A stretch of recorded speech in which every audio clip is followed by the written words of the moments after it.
The pump died just after sunrise, leaving the July heat to creep across the Texas plains like a warning. Cattle paced in slow circles around the empty trough, their breath already turning dry. The farmer, Earl Whitman of Coryell County, had seen machines fail before, but never on a week like this. 4 consecutive days of triple-digit heat and no rain. According to the U.S. War Food Administration's 1944 directives, German prisoners of war had been assigned to farms across Texas, Kansas, and Nebraska to save harvests threatened by labor shortages. Earl accepted the labor, but not the presence of a German mechanic in his field, and certainly not the idea of one touching his machinery. Karl Weber, POW number 3127 from Camp Hearn, stood with hands behind his back, the posture of someone trained too long to obey orders he no longer believed in. He noticed the farmer struggling with the dead or motor pump, burnt smell, cracked insulation, silent motor. Earl waved him off sharply, the phrase cutting through the heat. "Don't touch that." It was the reflex of a man raised to distrust the enemy and the reflex of a mechanic who believed pride could outmuscle a technical problem. But the American tools on the ground, pliers, a worn multimeter, a coil of frayed wire, told their own story. Nothing here would revive the pump quickly enough.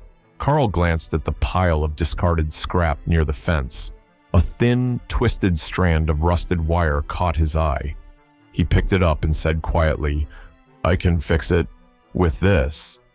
Earl barked a laugh, almost relieved to have something to mock.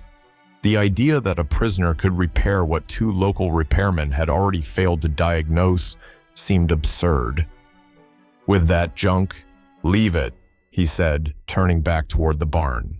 The cattle bellowed, restless and thirsty.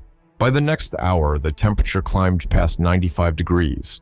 Earl returned to the trough, and dread set in fast. Cows don't survive long in that kind of heat without water. A single afternoon could mean losing half the herd. In 1944, Texas, losing cattle was more than a financial blow. It was a violation of wartime food quotas, something the inspectors from the War Food Administration did not overlook. Earl tightened his hat, looked again at the silent pump, and felt the early tremor of panic. In the dust by the pump tower, Karl waited silently, still holding that piece of wire. Earl approached him, slower this time, voice lowered. Pride was a luxury he couldn't afford. He exhaled, dust swirling at his boots. The contradiction was bitter. A man who had worn the uniform of the Reich now held the only chance of keeping an American farm alive. The moment cracked the air with its uncomfortable honesty. Earl finally said the words he never expected to say to a German prisoner. "All right, show me." Karl stepped closer to the pump as if approaching a wounded animal. Earl watched him with a mix of suspicion and desperation, arms crossed, jaw tight. The sun was high now, and the metal casing of the motor was hot enough to burn a bare palm. Karl didn't touch it immediately. Instead, he crouched, closed his eyes briefly, and inhaled. A faint trace of burnt insulation drifted upward, mixed with dust and the metallic tang of old wiring. He nodded once, almost to himself. Earl raised an eyebrow. It looked ridiculous, sniffing a dead pump like a hunting dog. But Karl had spent years around engines, generators, radios, anything with a coil or conductor. According to engineering notes from Camp Hearn's maintenance station, nearly half of the German POWs assigned to technical labor had civilian backgrounds as small-town electricians, Bavarian farm mechanics, or municipal power workers. Karl had repaired field generators in Smolensk, camp stoves in Posen, and even a locomotive relay box on a train carrying wounded soldiers away from the Eastern Front. He had learned to diagnose failures not by sight, but by sound, vibration, and, most strangely, the smell of overheated copper. He finally spoke. "It's not the motor," he said softly. "Your grounding wire is broken." Earl blinked. The grounding wire? Impossible. They checked that 3 times. They referred to the mechanics from Gatesville who had driven out days earlier, tightened bolts, tapped housings, and left with shrugs. But none of them had noticed the smell. Germans trained between the wars placed enormous emphasis on sensory detection, smoke color, ozone scent, the faint crackle caused by misaligned brushes. Karl pointed to a burnt mark on the lower casing. Earl leaned in and saw it, a tiny blackened crescent near the ground lug.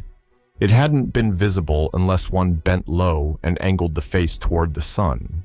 Karl traced the line with his finger and added, "Your grounding path is interrupted. The fault current has nowhere to go. The motor protects itself by refusing to start." It made perfect sense to the POW, and no sense at all to the farmer. Earl frowned, feeling the sting of wounded pride. The implication was clear. A prisoner had solved in seconds what trained American tradesmen had missed after 3 visits. The cattle groaned in the distance, hooves scraping dry dirt. Earl felt the sound like a tightening rope around his chest. Whether he trusted this man or not no longer mattered. The animals needed water now. Karl, still kneeling, inspected the base plate. He tapped the corroded grounding strap gently and confirmed it was nearly severed. Then he lifted his eyes and asked, "Where do you keep scrap metal?" Earl hesitated, then gestured toward the fence line. It felt like crossing another invisible threshold, allowing a German POW to walk unshackled toward his own equipment under his own judgment. A small act, but a deeply symbolic one. Earl followed closely, dust rising at their boots, wondering if this was the moment he'd later be embarrassed to talk about, or grateful he didn't ignore. The scrap pile lay against a sagging fence post, a mound of rusted memories, broken hinges, bent nails, bits of barbed wire, and lengths of old fencing twisted into chaotic spirals. Earl had always meant to haul it away, but never found the time. Karl scanned it with the calm focus of someone who had lived many years in scarcity. He crouched and sifted through the mess until he found a length of thin, flexible steel wire, still strong enough to bite into wood. He straightened it carefully, wiping off flakes of rust with his sleeve. Earl watched with folded arms. "You really think that's going to fix a pump that pulls 3,000 gallons a day?" Karl didn't answer. He had already made his calculations. According to the German Rural Electrical Manual of 1938, farm workers in regions like Franconia and Württemberg were trained in emergency grounding methods, using steel wire, damp soil, and minimal tools to create a temporary but functional ground loop. German electrical systems in the early 20th century often lagged behind urban standards, forcing mechanics to improvise grounding on muddy fields, forest cabins, and remote farmland. What Americans might dismiss as a folk trick had been, for Germans, a matter of daily survival. Karl walked back to the pump base and knelt again. He wrapped one end of the steel wire around the exposed ground lug, twisting it tight with a precision that came from years of keeping failing machinery alive on the Eastern Front. Earl's eyebrows climbed higher, not because of the method, but because of how certain the POW's hands looked. These were not hesitant prison hands. They were the hands of a man who had once held responsibility. Next, Karl carried the wire to the fence line. He chose a wooden post with a metal T-rail embedded deep in the ground. The soil beneath it was darker, still moist from yesterday's brief drizzle, exactly what he needed. Without asking permission, he hammered the rail deeper using a nearby stone, driving it firmly into the wet soil. Earl nearly objected, but curiosity held him back. Karl then wrapped the wire around the metal rail, pulled it taut, and returned to the pump. Earl hesitated. "Is that even legal?" Karl didn't look up. "It's physics," he said simply. The principle was straightforward. Provide an alternate path for stray electrical charge to dissipate, bypassing the corroded ground strap. If he was wrong, the motor would stay dead. If he was right, the entire system would come alive in seconds. Earl had never seen anything like it. The Americans he hired used standard parts, manuals, and regulated replacements, nothing that looked like this wiry, improvised contraption. One cow lowed softly, its voice cracking with thirst. The windmill tower loomed above them, blades still frozen stiff in the relentless heat. Earl wiped sweat from his brow as Karl tightened the final twist of wire. The German stepped back, breathing slowly, studying the alignment like a sculptor analyzing a final stroke. Doubt hung heavy in the air. Earl finally asked, "That's it?" Karl nodded. "The ground is restored. If the motor runs, the water will follow." Simple words, but the stakes were enormous. The pump had been dead for 3 days. The scrap wire shimmered faintly in the sun. And for the first time, Earl allowed himself to hope. Karl stepped back only long enough to study the pump's junction box. The wire grounding fix would help, but something else had failed first. Something that had triggered the burn smell he recognized the moment he approached the machine. Earl watched him remove the metal cover plate, exposing the innards of the wiring assembly. The copper coil looked intact. The brushes were worn but still viable. The real problem sat in the fuse housing, a strip of metal so scorched it had curled like a dead leaf. Earl frowned. "That's the 3rd fuse we've blown this month." Replacement parts were nearly impossible to find in wartime. Anything electrical went straight to military supply priority. Rural America had long since learned to wait or improvise, but Earl had no spares left, not one. Karl reached into his pocket and pulled out something small and unexpected. An empty Lucky Strike cigarette wrapper he had picked up in the work truck earlier that morning. Earl frowned again. "What are you going to do with that?" Karl unfolded the wrapper with careful fingers. The inner lining was made of thin aluminum foil, the kind used in millions of American ration kits. According to entries in the POW Camp Improvised Tools Archive, German prisoners were notorious for turning scraps of foil, tin, and steel into functional components. Radio contacts, makeshift reflectors, even improvised fuses. In Germany, especially after 1943, replacement parts had become rare luxuries. Men like Karl had learned to keep machinery alive through ingenuity rather than supply chains. He tore off a thin sliver of foil, narrower than a matchstick. Earl's disbelief deepened. "You're not making a fuse out of that." Karl didn't look up. "A fuse is just a measured weakness," he said. "It fails to protect the rest. The thickness decides how much it can carry." He folded the foil twice, then once more, shaping a delicate metallic ribbon. It wasn't guesswork, it was memory. Lessons learned from an old mechanic in Nuremberg long before the war, who taught him that machines responded to proportion, balance, and patience. Karl inserted the makeshift fuse into the housing, tightening the clamps with one of Earl's rusted screwdrivers. Earl shook his head slowly. "Cigarette foil? That's insane." Karl finally glanced at him with a hint of a smile. "Temporary," he said, "but it works." For a moment, neither man spoke. The only sounds came from the shifting cattle and the faint creak of wind against the stalled tower. A hawk circled overhead, its shadow sliding across the pump like a moving omen. Earl had seen improvisations before, baling wire on tractor throttles, horseshoe nails used to shim gate hinges. But nothing like this.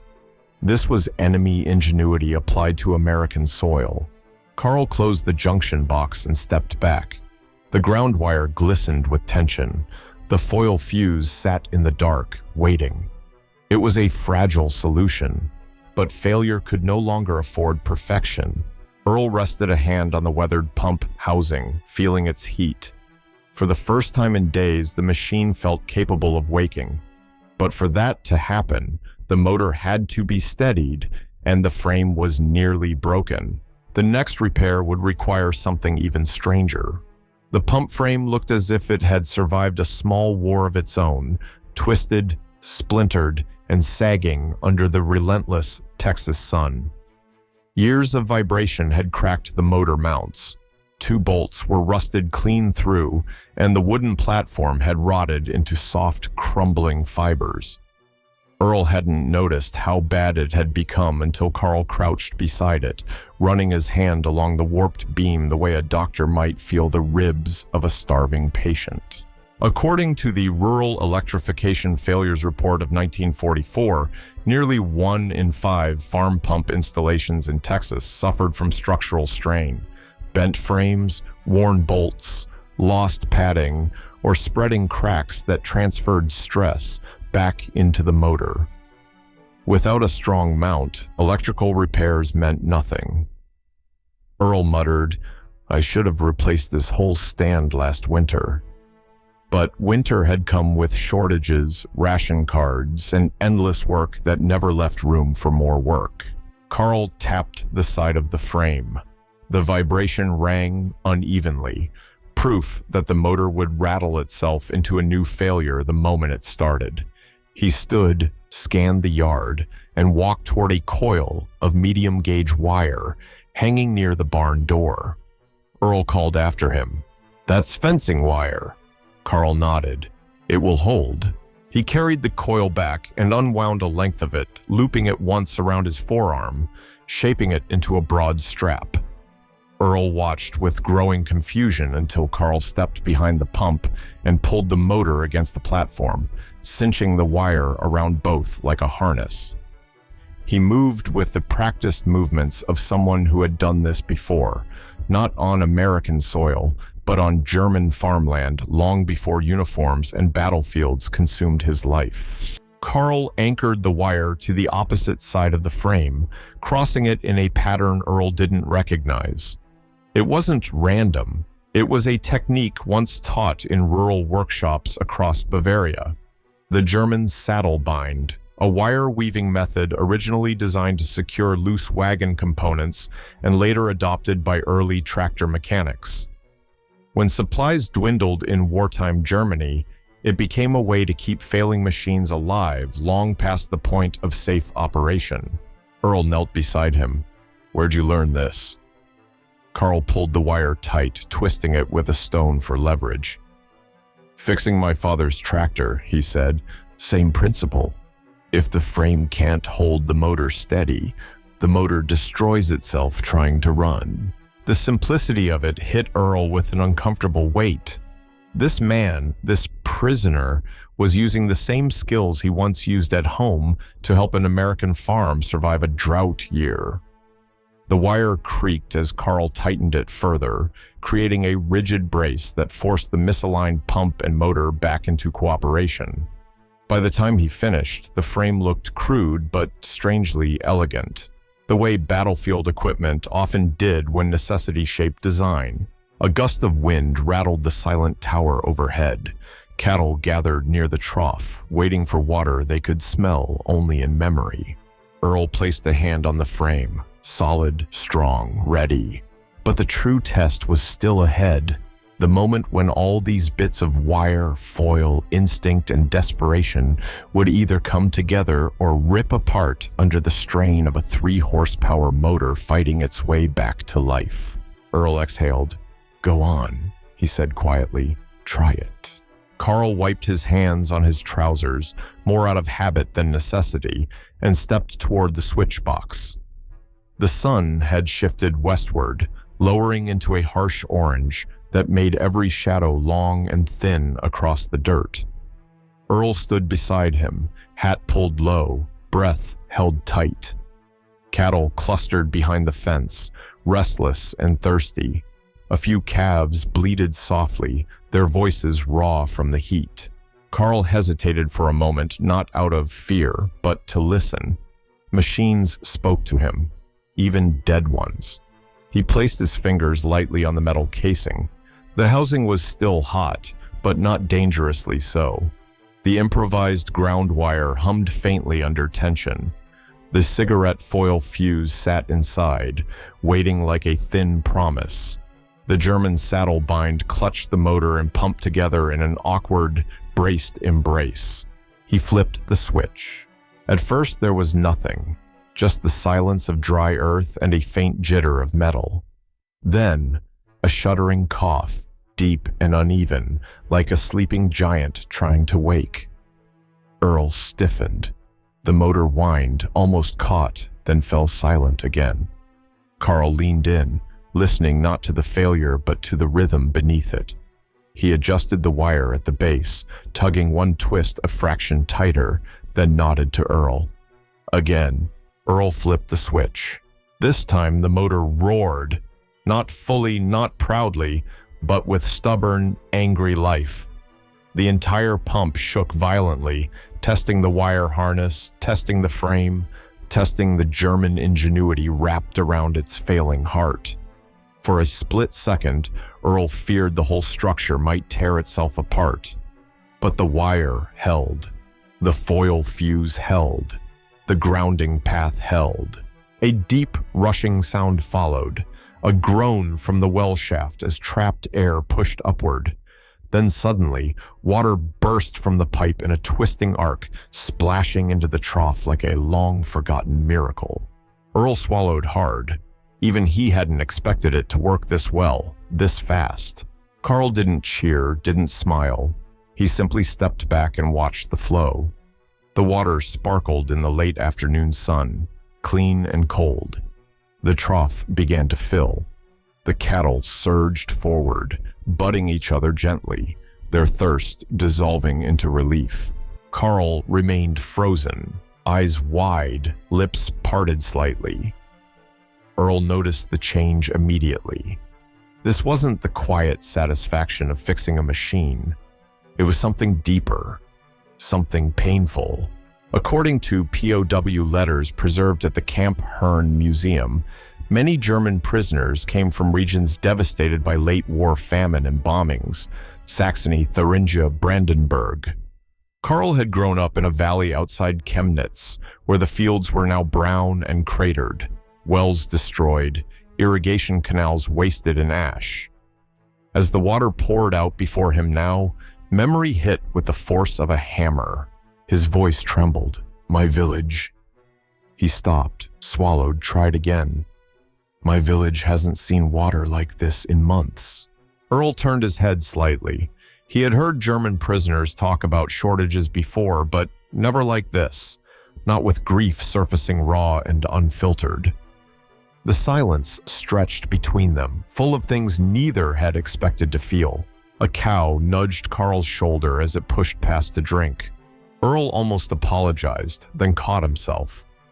Karl reached out and touched the water with his fingertips, as if afraid it might vanish. A moment like this begs for reflection, and even the audience watching now might feel it.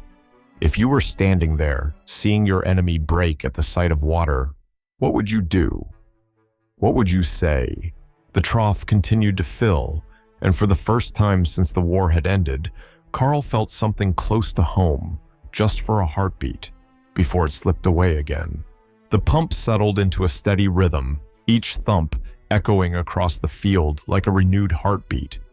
Water streamed into the trough in thick, cold ribbons, splashing against the metal with a sound that felt almost unreal after days of drought. Earl removed his hat, wiped his forehead, and let out a long breath, a mixture of disbelief, relief, and something else he didn't want to name. The cattle drank fiercely, heads pressed together, hooves churning the mud that only minutes earlier had been bone-dry dust. Karl stepped back, wiping a smear of grease from his fingers. The wire harness held. The cigarette foil fuse remained intact. The improvised ground loop hummed quietly, doing the invisible work of carrying stray current into the earth. For now, everything worked, against odds, against shortages, against the assumptions Earl had carried into this morning.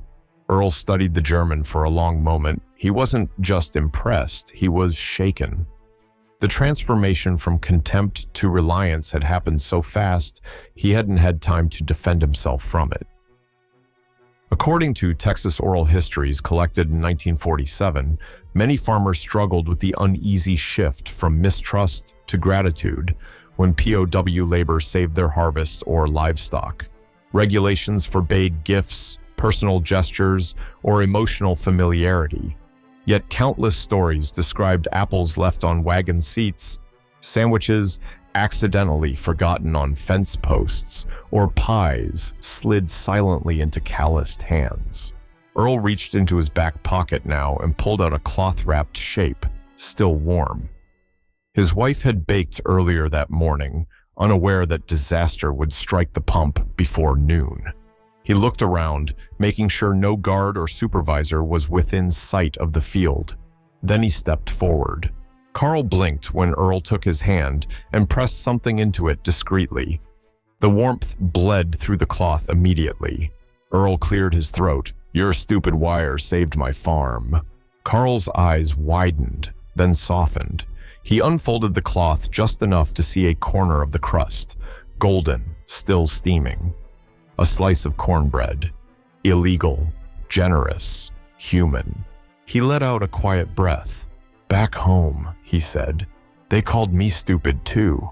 The two men stood in silence.